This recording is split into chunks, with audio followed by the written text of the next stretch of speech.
Yesus dhiyoodha dhiyootti dhufa. Kanaafi oolichaaf karaa tottolchinu lubbuu keenya badoo oolchinu.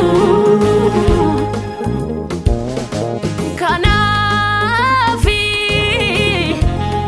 oolichaaf karaa qulleessina lubbuu keenya badoo oolchina.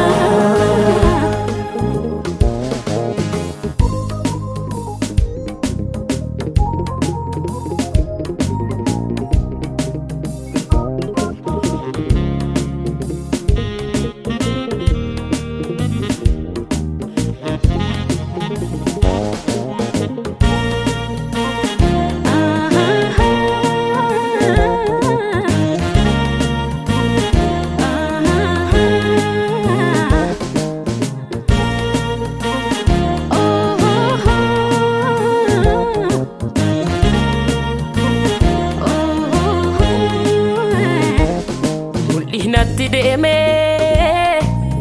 natti dhufa natti ol ba'ee natti deebi'a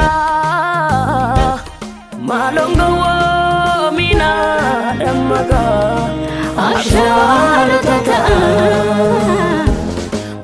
Natti deeme natti dhufa natti ol ba'ee natti deebi'a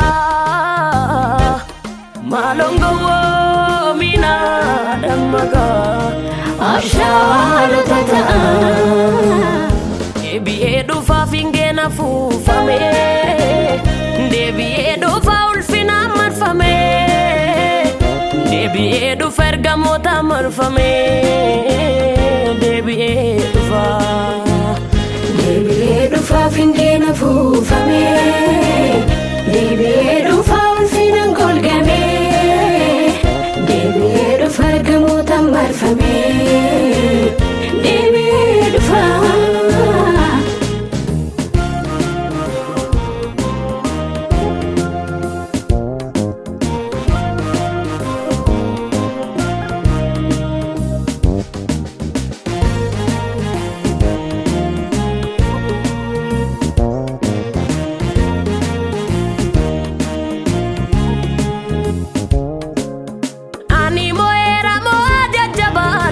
Fannoo keessaan baadha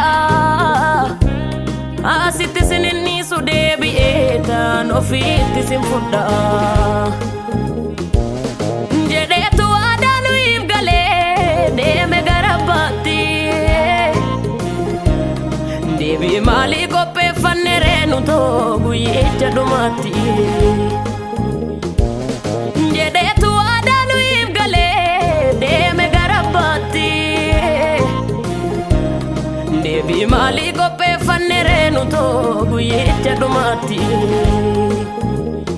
Deebi'ee dhufaaf hingeena fuufame deebi'ee dhufa ulfina golgame deebi'ee dhufa ergamoota marfame deebi'ee dhufa.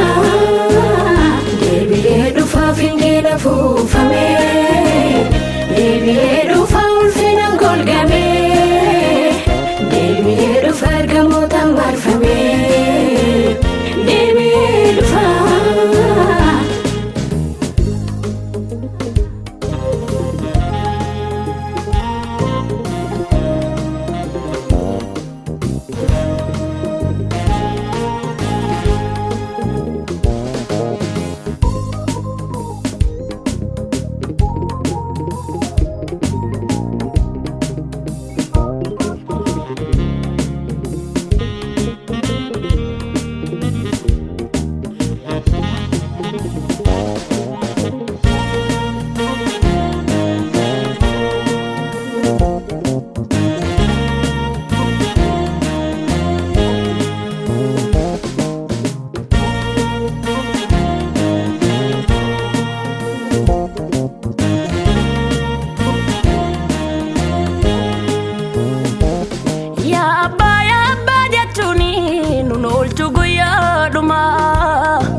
yeroon fayyinaaf nuuf kenname kunooti yaaduma. Yaa abbaa jechuuni nun hojju guyyaadhuma. Guyyaan fayyinaaf nuuf kenname kunooti yaaduma. Maqaasaan hafuuramaa baasuuni, maqaasaan nu kubsataa fayyisuuni, kun fuudhaaf nu qopheessu kuni.